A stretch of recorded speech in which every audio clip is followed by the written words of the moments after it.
A racist cop pulls a gun on a black woman during a traffic stop, hurling insults and demanding compliance. But he's in for a shock when she reveals, only at the end, that she's a high-ranking FBI agent. The evening air was crisp, and Dana Thompson could feel the weight of another long day finally catching up with her. She maneuvered her black SUV along the quiet suburban streets, her mind drifting to the comfort of home. Dana, a seasoned FBI agent with over a decade of fieldwork under her belt, had learned to remain calm no matter the situation. And tonight, calm was exactly what she needed after spending hours going undercover, trailing leads on an operation she couldn't share with anyone outside her team. The hum of the engine was therapeutic, a soothing end to the day, but she noticed almost immediately when a police cruiser appeared in her rearview mirror. She didn't think much of it. After all, she was driving within the speed limit. Everything in her car was in order, and her license and registration were clean. But when the cruiser stayed close, Dana's instincts flickered to life. Not tonight, she muttered under her breath, shifting in her seat as the cruiser's flashing lights lit up her rear view. She had worked on countless cases involving officers overstepping their boundaries, profiling black citizens with impunity. She'd also seen too many times how those encounters could escalate. She didn't want to be a statistic, another story on the news of an officer who let their biases get the best of them. "Stay calm, Dana," she told herself, already feeling the tension in her chest.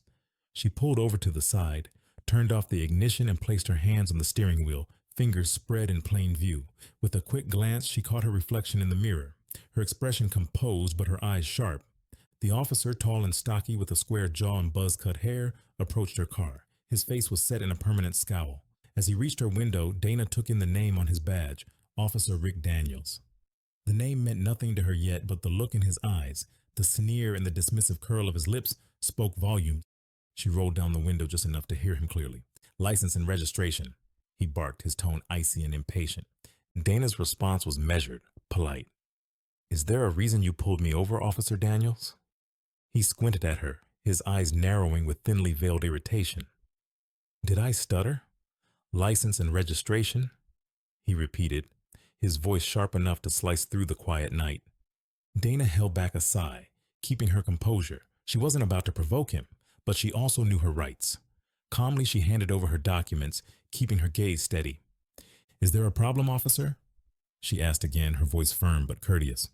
Rick eyed her ID, his scowl deepening. She could almost see the gears turning in his head, sizing her up, trying to find a reason for the stop beyond whatever excuse he'd conjured up to pull her over. "Where are you headed this time of night?" he asked, ignoring her question entirely. "Home," Dana replied, keeping her tone even. "Is there a reason for the stop?" Rick glanced at her ID, then back at her, his lip curling in a faint sneer. "You seem out of place around here," he said, as if that explained everything. Dana felt a surge of indignation but forced herself to keep it contained. "Out of place? I live here." Rick gave a hollow chuckle, shaking his head. "You live here," he echoed, dripping with skepticism. "And where exactly is here?"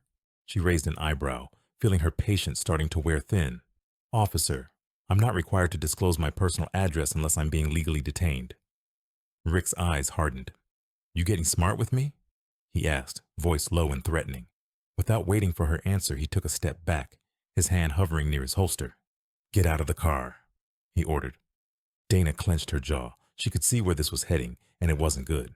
Every instinct in her screamed to de-escalate, but she was also deeply aware of the absurdity and injustice of the situation. Despite her instincts, she knew better than to ignore a direct command from an armed officer in this scenario. Taking a slow breath, she carefully opened the door and stepped out, her hands visible. "Turn around and place your hands on the hood," he barked, voice laced with satisfaction. Dana did as instructed, feeling his eyes on her, analyzing every movement.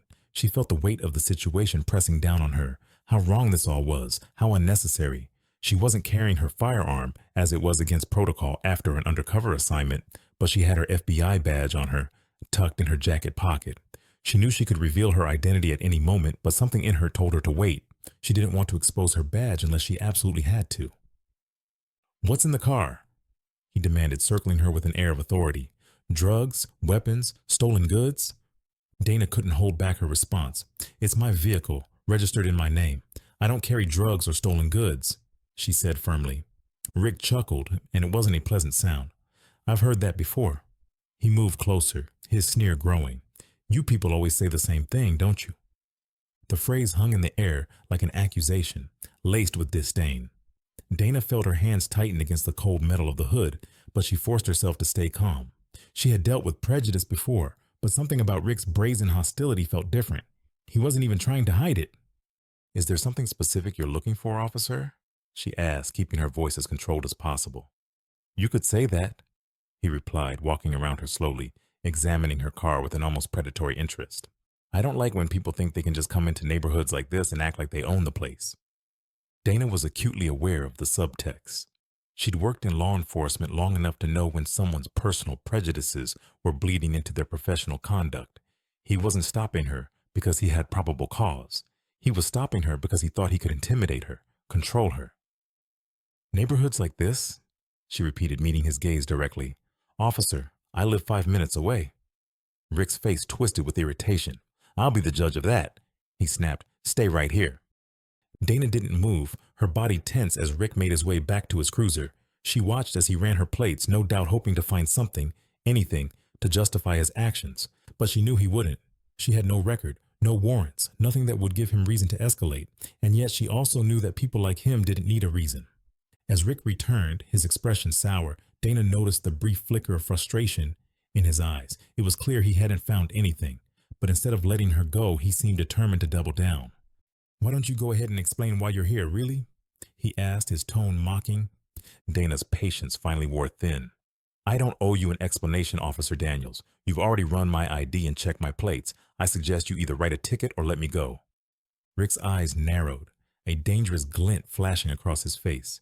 He took a step closer, his voice lowering. "You think you're pretty clever, don't you? Trying to tell me how to do my job?" Dana didn't respond, but her gaze remained steady, unflinching. His face twisted with anger. "I'd watch that attitude," he warned, his hand hovering near his gun once again. "Might get you into trouble." Dana felt the cold anger simmering just beneath the surface, but she forced herself to keep her voice steady. "Is that a threat, officer?" Rick's sneer returned. "Take it however you want," he said with a shrug. He seemed to revel in the power he thought he had over her, the satisfaction of making her feel small, but Dana wasn't about to give him that satisfaction. Her training kicked in, reminding her that patience would pay off. She had seen men like Rick before, officers who let their own biases cloud their judgment, who felt emboldened by a badge to treat people as less than human. She had dealt with people like him in her career, but now, with him standing in front of her, she felt the weight of all those experiences pressing on her. "I'd like my license and registration back, Officer Daniels," she said, keeping her voice firm but polite. "I believe I've complied with all your requests." Rick took a moment, seeming to consider his options. There was a part of him, she sensed, that wanted to push further, to escalate even more, but something in her eyes must have given him pause because after a long, tense silence, he reached into his pocket and handed her ID back with a scowl. "Get out of here," he muttered, his tone dripping with disdain, "and stay out of trouble." Dana took her ID without a word, her expression calm as she returned to her car. She started the engine, feeling his gaze burning into her as she drove away, but as she pulled onto the main road, she felt a surge of determination. This wasn't over, far from it. As she drove home, Dana couldn't shake the feeling that this encounter had opened a door. It was a reminder that, even as an FBI agent, she was not immune to the biases and hostilities that ran deep within parts of the police force. But unlike most civilians, she had the power to do something about it. She took a deep breath, her mind already racing with possibilities. This officer, Rick Daniels, had no idea who he was dealing with, and that was about to change. Dana couldn't shake the encounter with Officer Rick Daniels, but she resolved to handle it with the patience and focus she'd honed throughout her career. Rick had no idea who he was dealing with, but Dana's instincts told her that he would soon enough.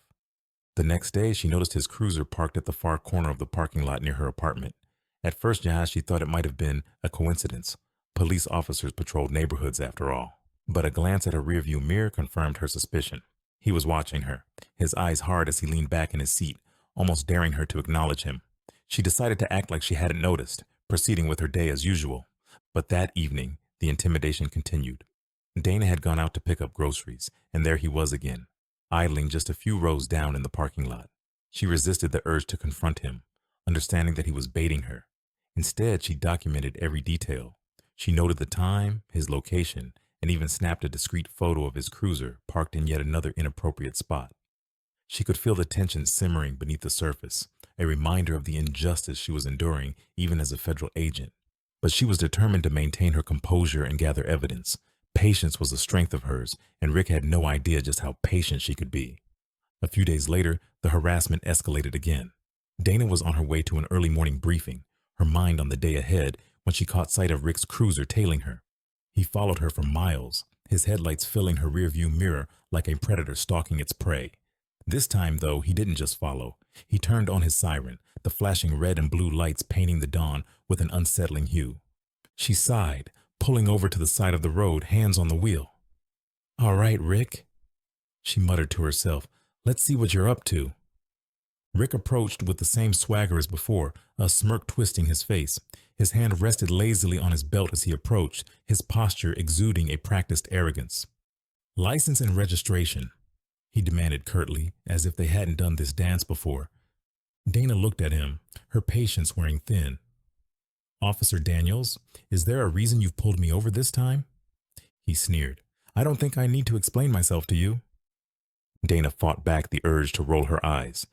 "Actually, officer, by law, you do need to provide a reason for a traffic stop." Rick's face darkened. "You look like someone I need to keep an eye on," he said, his voice dripping with insinuation. "I'm sure a woman like you knows exactly what I mean."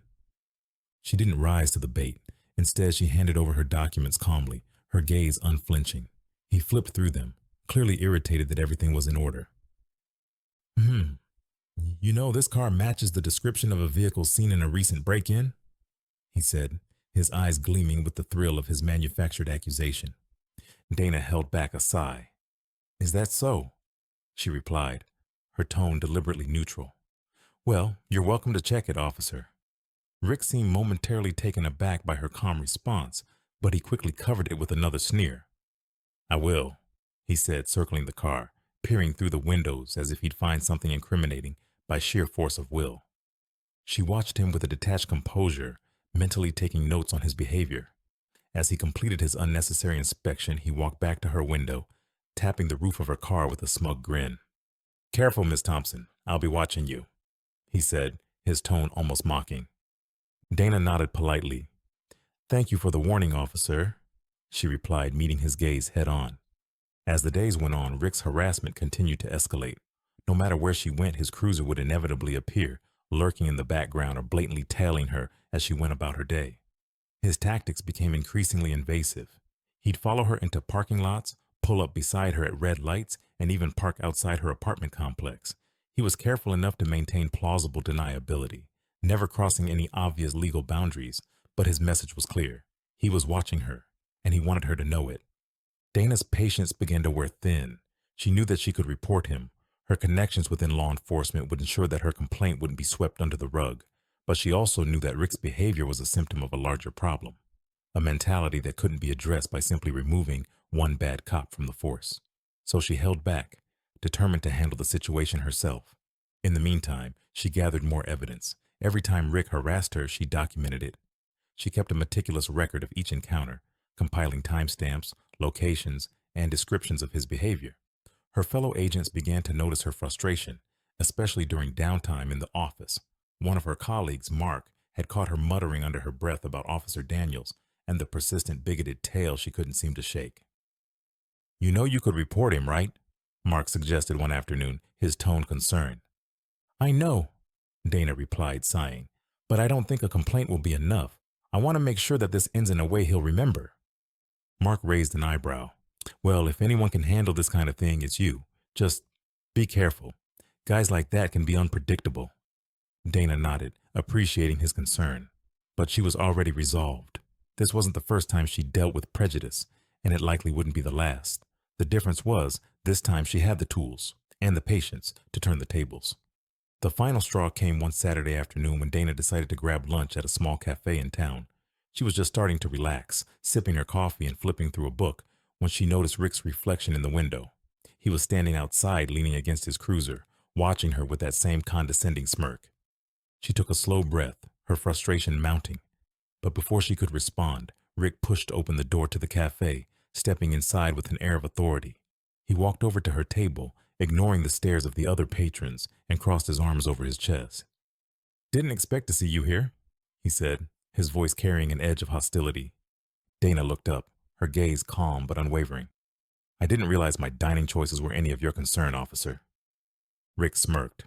Oh, I'm just making sure you're not causing trouble, he replied, his tone mocking. After all, people around here don't need any more suspicious activity. She held his gaze, letting the silence stretch out between them. Is there something specific you're accusing me of, Officer Daniels? He chuckled, leaning in slightly. I don't need to accuse you of anything, Miss Thompson. I just have a feeling about you, and I trust my instincts. Dana clenched her jaw, her patience finally reaching its limit. She met his gaze, her voice low and controlled. I trust my instincts too, Officer Daniels, and something tells me you're crossing a line. Rick's smirk faltered just for a moment, but he quickly recovered, straightening up with a scoff. Maybe you should remember who you're talking to, he said, his tone threatening. Dana forced herself to stay calm. She wasn't going to give him the satisfaction of a reaction, but she knew that this encounter had to be the last straw. Rick was getting bolder, his behavior bordering on outright harassment. It was time to turn the tables. As he walked out of the cafe, she made a mental note of every detail of the interaction, feeling a surge of determination. She had all the evidence she needed, hours of documentation, photos, and witness accounts from her friends and colleagues who'd seen him following her. The next day, Dana decided it was time to bring her plan into motion. She let Rick think he had the upper hand for long enough, and now it was time for him to experience the consequences of his actions.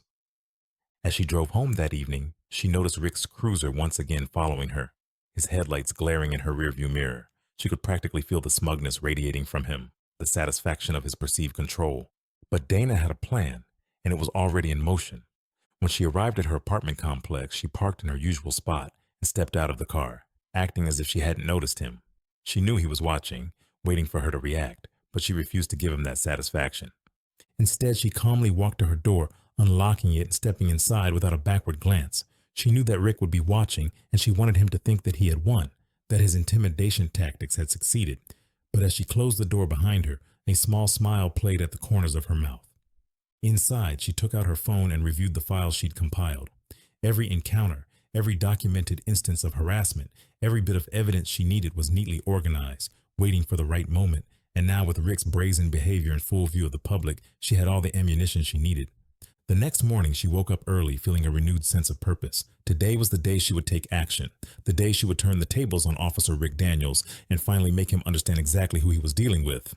The harassment had continued for days now, every instance meticulously documented, each encounter pushing Dana closer to the moment she knew would be unforgettable, not just for her, but for Rick Daniels. She'd set her plan in motion, coordinating quietly with her superiors, sharing her evidence, and ensuring the wheels of justice were prepared to turn the moment she gave the signal.